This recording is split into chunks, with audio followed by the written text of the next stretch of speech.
আসসালামু আলাইকুম। তো আশা করি সকলে অনেক অনেক ভালো আছেন। তো আমি প্রাথমিক সহকারী শিক্ষক নিয়োগ ২০২৫ এবং পাশাপাশি এর আনুষঙ্গিক সকল বিষয় নিয়ে কথাবার্তা বলবো। বিশেষ করে এই পরীক্ষাটা কি আদৌ বাতিল হবে কিনা, এবং পাশাপাশি আরেকটা বিষয় সেটা হচ্ছে নতুন যে সার্কুলার সেটা কবে নাগাদ প্রকাশিত হতে পারে, এই বিষয়টা নিয়ে কথাবার্তা বলবো।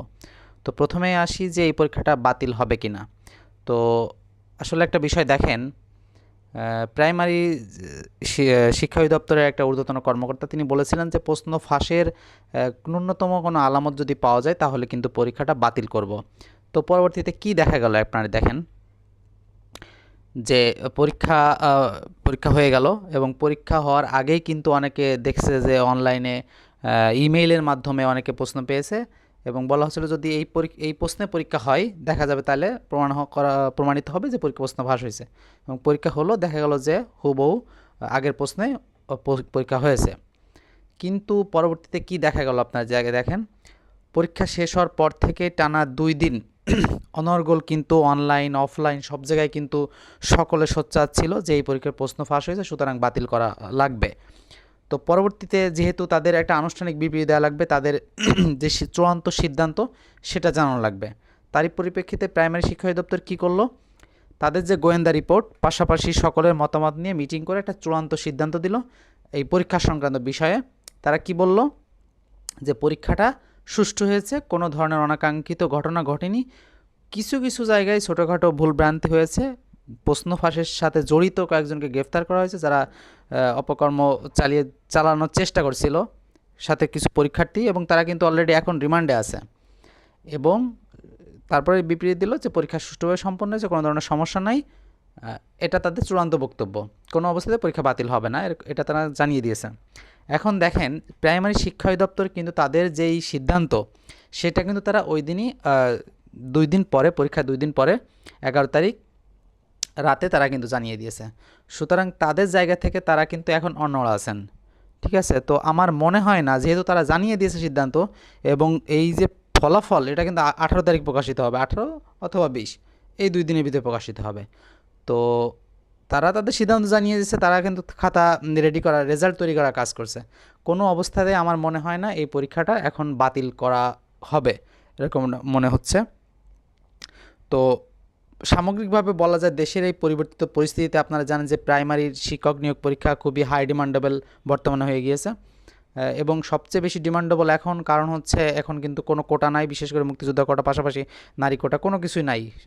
অল্প কিছু আছে যেটা স্বাভাবিকভাবে সকল চাকরিতে। সুতরাং এখন এই স্টেজে এসে আসলে এরকম দুর্নীতি বা প্রশ্ন ফাঁসের বিষয়টা আসলে প্রাথমিক শিক্ষক নিয়োগে কোনোভাবে প্রত্যাশিত ছিল না।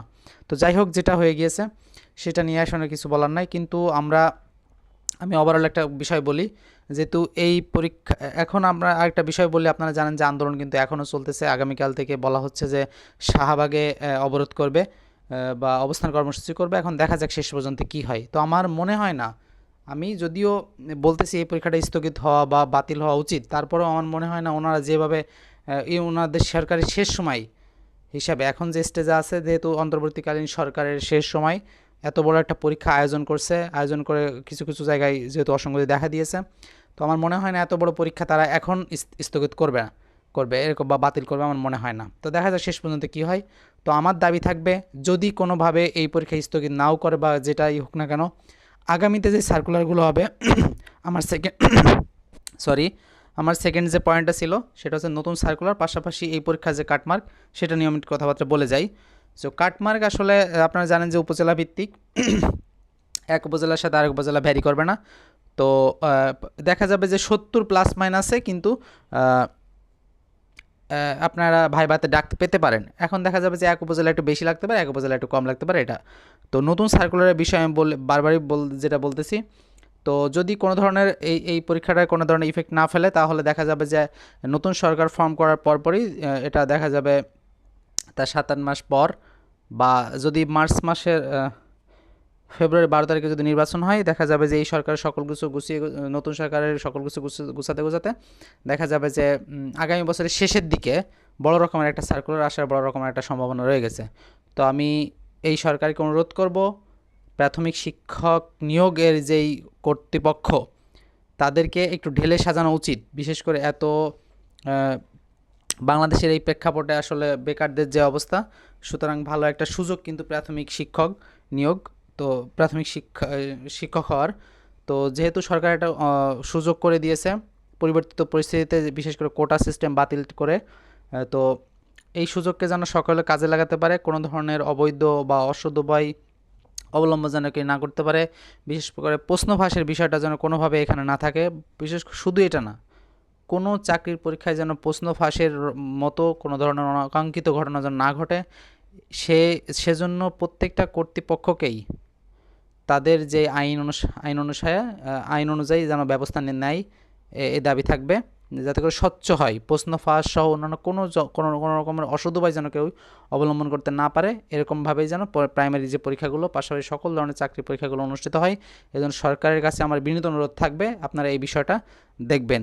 আরেকটা বিষয় আমি মনে করাই দিই, যেহেতু এই আন্দোলনটা শুরু হয়েছিল কিন্তু কোটা সংস্কার আন্দোলন, অর্থাৎ বেকারদের নিয়ে, এই বিষয়টা কিন্তু সকলকেই মনে রাখা লাগবে। সেই হিসেবেই যেন দেশ পরিচালিত হয়, এবং দেশের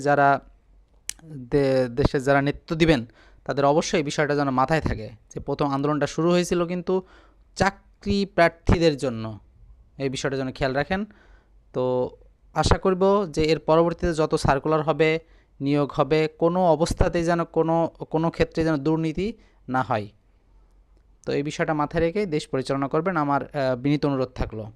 তো ধন্যবাদ সকলকে। চাকরির সকল আপডেট আমরা এই চ্যানেলে দিয়ে থাকবো, সুতরাং যারা নতুন আছেন অবশ্যই চ্যানেলটি সাবস্ক্রাইব করে পাশে থাকে বেল আইকনটি প্রেস করে দেবেন। ধন্যবাদ সকলকে। আসসালামু আলাইকুম।